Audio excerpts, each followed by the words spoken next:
Bonjour à tous. Aujourd'hui, on va parler de l'affaire de Castres, de l'affaire de ces militaires qui ont été poussés au suicide, qui ne se sont pas heureusement suicidés. L'un aurait fait une tentative de suicide, mais avant générique. Ici la Terre. Les humains parlent aux humains. Écoutez, je vous prie. Bonjour à tous. Aujourd'hui, je voudrais donc parler d'un sujet délicat qui mêle les enjeux psychologiques, militaires, humains et éthiques. L'affaire des 4 militaires du 8e RPIM de Castres qui ont porté plainte contre leurs supérieurs pour des faits de harcèlement moral. Ces soldats faisaient pourtant partie d'une unité d'élite entraînée depuis plus de 3 ans. Et pourtant, ils ont fini par rompre le silence. Pourquoi ? Qu'est-ce que cela révèle ? Et surtout, comment tracer les frontières entre entraînement rigoureux, efficace et maltraitance psychologique ? C'est à quoi je vous propose de réfléchir tous ensemble. Mais commençons par le cadre. Le 8e RPIMA, comme d'autres régiments d'élite, forme des militaires destinés à intervenir dans des zones de guerre, dans des conditions extrêmes, parfois isolés, face à la fatigue, au danger, à la violence, à la panique. Pour cela, on leur impose une préparation physique et mentale extrêmement exigeante. Et on le comprend bien. Ces entraînements ne sont pas faits pour leur confort. Ils visent à tester la résilience de l'individu, la discipline, la résistance au stress et tout un tas d'autres paramètres. Et cela peut passer par des épreuves intenses, comme des efforts physiques prolongés, du jeûne, de la privation de sommeil, des conditions climatiques extrêmes. Jusqu'ici, rien d'anormal pour une troupe d'élite. Mais ce que dénoncent ces 4 soldats, ce n'est pas la rigueur de la formation. C'est un comportement destructeur, humiliant, répété, qui n'a rien à voir avec une logique de préparation. Ils parlent d'humiliation quotidienne, de propos dégradants, de mise à l'écart, de menaces, une forme de pression permanente qui, à leurs yeux, dépasse le cadre de l'exigence militaire. Ils ne contestent pas la dureté du métier, ils contestent la brutalité gratuite et sans finalité pédagogique. Et là, on touche une problématique très très profonde. Jusqu'où peut-on aller pour forger des soldats capables d'endurer l'extrême, sans pour autant briser leur dignité ? Parce que former l'élite, ce n'est pas juste tester les limites physiques, c'est aussi conduire la cohésion, la confiance entre frères d'armes, le respect de la hiérarchie.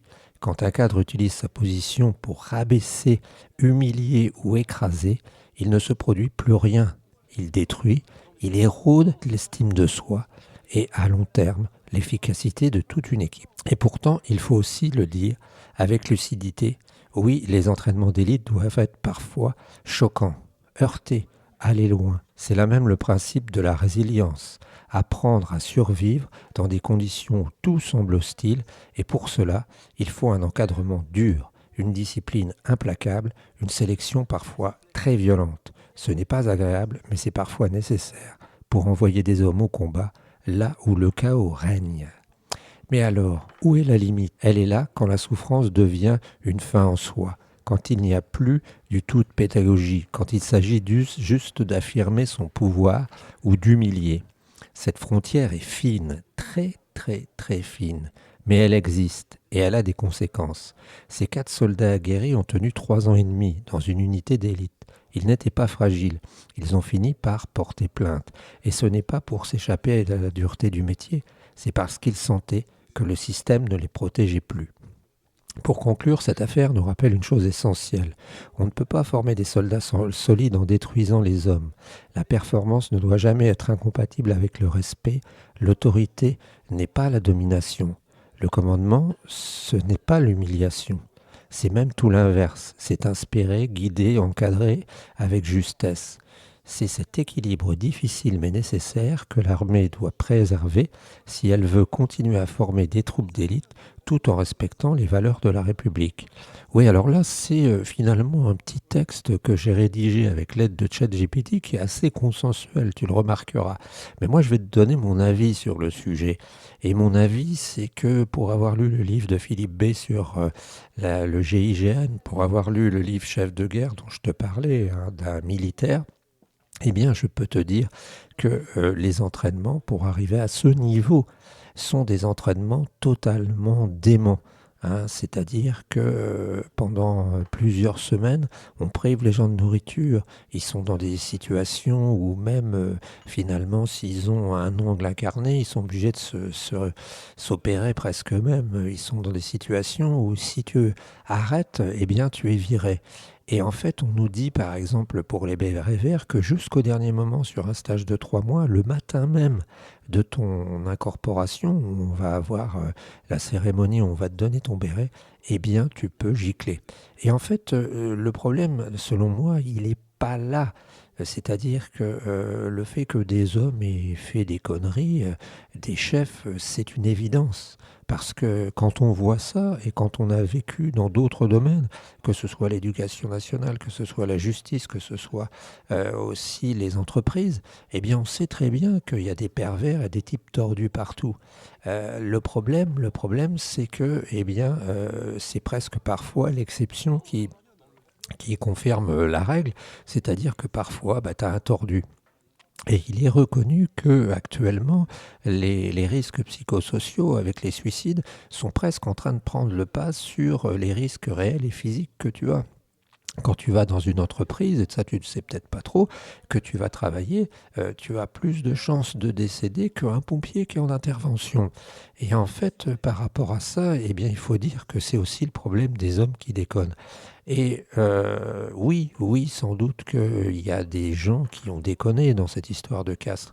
Mais si on regarde le pourcentage de gens qui déconnent par rapport aux petits chefs qui font chier tout le monde et qui ont peut-être, je ne sais pas moi, 100, 1000 personnes qui se suicident par an à cause de ça, eh bien ce serait plutôt un épiphénomène. Et plutôt que de regarder l'armée où finalement, eh bien on a besoin, parce que regarde, relis le livre Chef de guerre, relis le livre de Philippe B sur le GIGN et tu t'apercevras, parce que les gens croient que les gens passent leur temps au GIGN pendant 30 ans.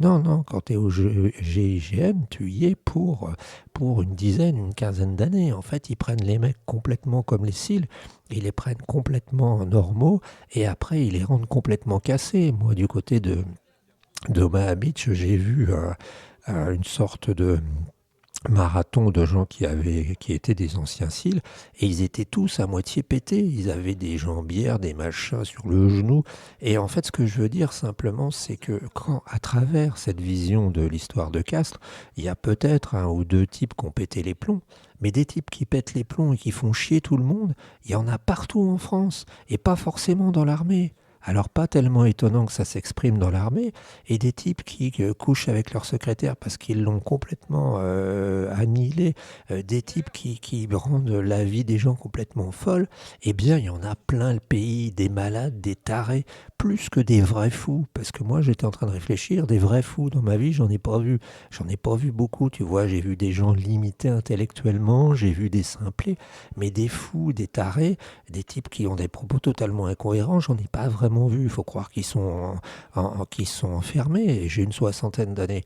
En revanche, moi, ce que j'ai vu, c'est tout un tas de tarés, mais des tarés pervers. Des tarés qui vont profiter de leur petit pouvoir de merde pour te faire chier comme c'est pas possible et qui vont créer des problèmes. Et la France, elle souffre de tout ça. Elle souffre de tous ces tarés finalement, que les gens normaux ne dénoncent pas, tout simplement parce que le jeu, c'est si tu parles, eh ben, t'es mort, tu vires. Et quand on a la 308 ou la 3008, je ne sais pas trop, à payer, et quand on a sa maison et la fin de son emprunt à payer, eh bien, on ferme sa gueule. Et là, moi, j'appelle ça tout simplement des viols psychologiques, c'est-à-dire que tu as des types complètement tarés qui utilisent leur pouvoir. Alors, ça ne veut pas dire que ces 4 personnes de Castres, elles n'ont peut-être pas raison d'avoir porté plainte, ça va limiter les choses. Mais plutôt que de se dire que c'est une exception, que ça touche finalement un lieu où c'est l'extrême, eh bien dis-toi bien qu'en France, rappelle-toi de ces statistiques, tu as plus de chances quand tu vas travailler de mourir que quand tu travailles dans un travail ordinaire, normal, quand tu fais partie des peut-être 20 ou 25 millions de Français qui travaillent, que de mourir quand tu es pompier. Voilà, ça devrait faire réfléchir les gens et puis faire penser que cette affaire de Castres, ça n'est qu'un épiphénomène dans une situation extrême, ce qui n'enlève rien à la situation et à la souffrance des gens, des 4 brigadiers qui ont eu le courage, peut-être sans doute, de porter plainte. Je ne parlerai pas de Claude Askolovitch qui parle de cette histoire en la voyant bien sûr au premier sur France Inter à 8h-5, en la voyant au premier degré et en expliquant qu'on ne peut pas faire ça du style, bah oui, mais de toute façon, on va former des soldats d'élite qui vont être capables de sauter la nuit en parachute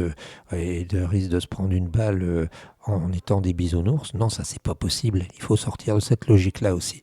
Voilà, je réagis parce que j'étais surpris quand même que quelqu'un ait le courage de porter plainte, mais la solution c'était peut-être aussi pour lui de démissionner tout simplement. L'idée de porter plainte était bonne parce qu'elle va permettre de remettre des choses sur la table tout en n'étant pas certain, parce que ce qui se passe aussi c'est que généralement l'armée se protège. Voilà, n'hésite pas à t'abonner, n'hésite pas à aimer cette vidéo parce que ça nous permet de remonter dans les classements, et n'hésite pas à commenter en nous donnant ton avis. Ciao l'ami.